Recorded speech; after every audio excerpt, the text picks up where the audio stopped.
Assalamualaikum warahmatullahi wabarakatuh. Salam sejahtera. Kembali lagi kita berjumpa. Alhamdulillah, summa alhamdulillah.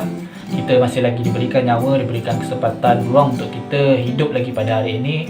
Dan kita doakan supaya virus ini cepat diangkat oleh Allah dan kita dapat hidup seperti biasa. Amin ya rabbal alamin. Okey, sebelum tu saya ingin berterima kasihlah kepada saudara senior saya, iaitu senior semasa saya belajar di universiti dulu. Dia yang memberikan cadangan kepada saya untuk saya buat review tentang filem 12 Strong ni. Terima kasih. Dan anda juga boleh memberikan cadangan anda lah tentang filem apa yang boleh saya review dan sampaikan kepada orang-orang ramai. Okey, berdasarkan kepada tajuk ataupun caption saya berikan bedah filem. Sebenarnya bedah filem ni sama je dengan review, tapi saya fokus kepada bedah filem ni. Sebenarnya saya terinspirasi lah daripada apa yang saya buat pada story WhatsApp saya sebelum-sebelum ni lah, yang dah lama berkurun berbulan-bulan dulu. Saya pernah buat sesi bedah filem, iaitu di mana saya menceritakan tentang filem-filem yang berkait dengan Islam, filem-filem yang berkait dengan Islamofobia, salah faham terhadap Islam dan penghinaan terhadap Islam. Saya kongsikan benda-benda macam tu di ruangan WhatsApp story saya lah, untuk orang lain baca dan fahami lah. Jadi daripada apa yang saya buat di story WhatsApp saya tu, saya terinspirasi untuk saya buat video lah, seperti mana yang anda lihat saya sekarang ni. Dan saya akan ceritakan tentang sedikit sebanyak lah apa yang saya boleh dapat daripada filem ni, untuk orang lain ambil pengajaran lah dan ambil perhatian lah tentang apa yang nak saya sentuh daripada filem itu, dan saya muatkan ke dalam video ini. Mungkin ada orang kata saya buat benda-benda yang lara, benda-benda yang tak ada manfaat kan. Sebab review filem lah, benda review filem semua tak ada manfaat semua kan. Tapi saya doa, saya niatkan supaya benda-benda macam ni memberikan manfaat kepada anda. Sebab saya memberikan anda ilmu dan memberikan anda pengetahuan tentang filem-filem yang berunsurkan kepada Islamofobia, penghinaan terhadap Islam, dan juga salah faham terhadap Islam, dan juga lain-lain lagi lah. Dan saya niatkan supaya benda-benda macam ni memberikan kebaikan dan manfaat sedikit sebanyaklah kepada anda, dan mudah-mudahanlah menjadi saham saya di akhirat kelak, insya-Allah. Jadi tanpa membuang masa, kita mulakanlah bedah filem kita pada hari ini dengan filem 12 Strong. Okey, filem 12 Strong ni diarahkan oleh Nikolai Paksik dan juga dibintangi oleh pelakon-pelakon yang agak terkenal jugalah, seperti Chris Hemsworth. Korang mesti kenal kan pelakon filem Thor kan, Avenger dia sebagai Thor tu, itulah Chris Hemsworth.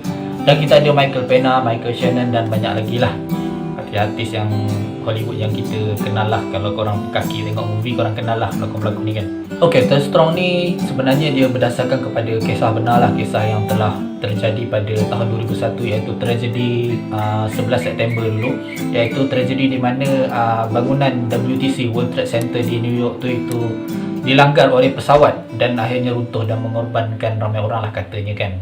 Ada mangsa-mangsa terkorban dekat situ kan, kita tak tahu, Allah alam. Dan kisah daripada itulah dia buatkan cerita ni, 12 Strong ni. Dan juga kisah ni dijadikan sebuah buku lah, namanya House Soldier, ditulis oleh Doug Staton. Dan filem 12 Strong ni juga dikenali sebagai 12 Strong, The Declassified True Story of House Soldier. Filem ni agak popular lah sebab filem ni dia perang-perang kan. Lepas tu dia memfokuskan kepada tragedi 11 September 2001 tu kan. Okey, filem ini seperti mana yang saya kata tadi, dia berdasarkan kepada kisah benar, iaitu cerita tentang mana perang antara tentera US yang menentang tentera Taliban datang daripada Afghanistan, yang diorang sangka yang menyerang WTC itu adalah tentera Taliban tu yang dibiayai oleh Al-Qaeda. So selepas daripada tragedi bangunan tu runtuh tu, dia terus kumpulkan kekuatan untuk pergi serang serang tentera Taliban tu di Afghanistan tu. So dalam filem ni dia mengisahkan tentang seorang kapten, iaitu Captain Mitch. Captain Mitch ni dia tak pernah join perang mana-mana, bunuh-bunuh orang kan, dia tak pernah join. Tapi dalam filem ni dia nak menunjukkan bahawa Captain Mitch ni adalah seorang yang amat bertanggungjawab lah. Dia macam dia boleh nak conduct dia punya ahli dia, geng-geng dia tu. Dia namakan sebagai 12 orang tu, 12 Strong tu, maksudnya 12 orang tentera lah yang mewakili tentera US untuk pergi ke Afghanistan untuk berperang dengan tentera Taliban tu. Okey, dalam filem ni dia cerita tentang tentera Taliban tu, dia menguasai bandar lah, antara bandar yang besar dekat Afghanistan tu, iaitu Mazar-i Sharif tentera Taliban tu dia tunjukkan dalam filem ni memang dia agak kejam lah. Sebab tengok dalam filem tu dia tunjukkan ada satu keluarga tu dia belajar, tapi tentera Taliban tu dia tak bagi satu ahli keluarga tu dia belajar tau, adakan pendidikan. So dia bunuh mak dia tu. Memang nampak kejam daripada filem ni. Dia tunjukkan Taliban tu macam mana orang dia. So tentera US ni apa diorang buat? Diorang ni pergi ke Afghanistan dan diorang ni nak mencari sokongan lah, mencari kekuatan daripada tentera daripada Afghanistan tu juga, iaitu General Dostum. Dostum ni dia general yang dia dah pergi perang ke Rusia ke dulu kot. Perang ke Rusia ke ataupun dia join tentera dekat sana ke, tak tahu, tak ingat dah macam mana. So dia jumpa dengan General Dostum tu. So dia nak bergabung lah, cari kekuatan untuk nak serang tentera Taliban tu sama-sama. Okey, Dostum ni juga dia bermusuhan lah dengan geng yang lain lah, puak-puak yang lain tu, selain daripada Taliban tu, yang cuba untuk menguasai bandar dekat Afghanistan tu, iaitu nama dia salah seorang daripadanya Atta Muhammad. Salah seorang daripada itulah geng-geng puak-puak tu yang nak kuasai bandar kat situ kan. So itulah perkara-perkara basic yang perlu korang tahu lah daripada filem 12 Strong ni, iaitu 12 kekuatan. Dan saya bagi benda-benda yang basic je lah untuk korang dapatkan gambaran tentang filem ni. Yang selebih-lebihnya tu korang boleh tengok lah. Saya tak nak cerita lebih, takut spoiler nanti. Okey, pendapat saya tentang filem ni. Okey, filem ni agak keras sikit lah bagi saya, sebab dia cuba untuk menimbulkan balik perasaan stereotip orang yang bukan Islam terhadap Islam. Sebab benda ni dia dah berlaku lama tau, tahun 2001. Filem ini keluar pada tahun 2018. So bila dia keluarkan filem macam ni dan dia angkat balik peristiwa 11 September 2001 tu, so dia macam datangkan balik perasaan stereotip orang-orang bukan Islam terhadap Islam, yang mengatakan Islam ni ganas, Islam ni teroris semua kan. So memang agak mencabarlah kesabaran orang-orang Islam ni, sebab dia orang cuba nak ni balik lah. Sebab kan ada orang dah move on dengan peristiwa macam tu kan, peristiwa yang bagi dia orang menyayat hati semua kan, yang mengatakan Islam ni kejam semua kan. Diorang dah boleh move on benda tu. Tiba-tiba pop 2018 diorang buat balik filem macam tu. So macam dia datang balik Islam ni macam ni. Dia datang gambaran kata Islam ni ganas, kejam semua kan. Memang tak baik situ kan. Memang kita nampak lah diorang punya niat untuk Islamofobia tu kan. Dia angkat balik filem ni. Dan apa diorang punya matlamat? Diorang nak tunjukkan bahawa Amerika ataupun US ni sebagai hero lah, hero dunia pada masa tu kan. Dia nak menegakkan keadilan sebab kata ada orang yang terbunuh dekat peristiwa WTC tu kan. So diorang nak tunjukkan US ni hero lah. Dan juga untuk pengetahuan korang, menurut apa yang saya belajar lah di universiti saya hari tu, pensyarah saya kata peristiwa 11 September ni lah peristiwa yang memuncaknya Islamofobia di dunia kontemporari zaman sekarang ni. Dan dia juga tunjukkan imej yang buruk terhadap Islam ni melalui General Dostum tu. Saya tengok pada satu scene tu, General Dostum tu dia steady lah minum arak tu. Arak nama dia vodka, arak yang memang kuat lah bagi orang-orang Rusia. Memang arak yang kuat diminum vodka tu. So Islam kan kita tak bagi minum arak kan, tapi ditunjukkan kat situ Islam dia boleh minum arak semua kan. Macam bersalahan lah dengan hukum Islam semua kan.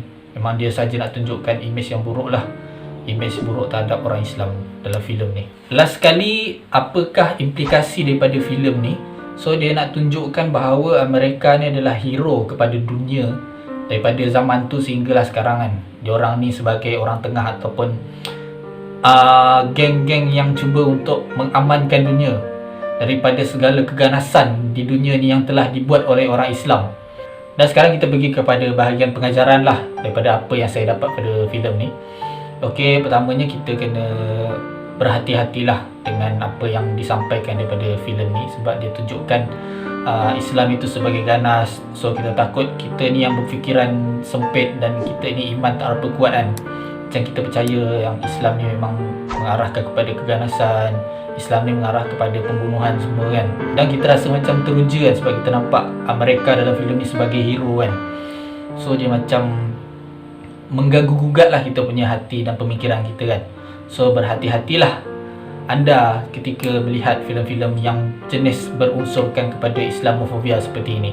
Jadi rating untuk filem ni saya boleh bagi kalau per 5 tu dalam 3/5 lah, sebab saya rasa filem ni saya tak minat sangat lah sebab filem perang kan. Dan satu lagi, dia menjurus kepada unsur-unsur penghinaan terhadap Islam kan. Alhamdulillah, habis jugalah sesi bedah filem kita pada hari ini. Dan jangan lupa kepada anda semua yang masih belum subscribe lagi, sila subscribe channel saya sekarang. Tak perlu masih yang lama dan tidak perlu untuk bayar channel ini untuk anda subscribe. Dan tekanlah butang subscribe tu, free je, tekan kat bawah tu. Tekan free je. Jangan risau, tak ada bayar, tak ada mati pun. Okey. Dan kepada anda yang ada cadangan lah tentang filem-filem apa yang berkait dengan Islam, Islamofobia, salah faham terhadap Islam yang anda rasa sesuai untuk di-share kepada orang ramai tentang isi-isi dia, anda bolehlah serahkan link ataupun cadangan cerita tu kepada saya untuk saya ceritakan apa yang saya dapat daripada filem ini, dan mudah-mudahanlah mendatangkan manfaat kepada semua orang yang menonton video ini. Dan jangan lupa untuk like, share jika bermanfaat, dan subscribe lagi sekali ya. Jangan tak subscribe, free je, tekan subscribe kat bawah tu. Okay, kita berjumpa lagi pada video yang akan datang. Assalamualaikum warahmatullahi wabarakatuh.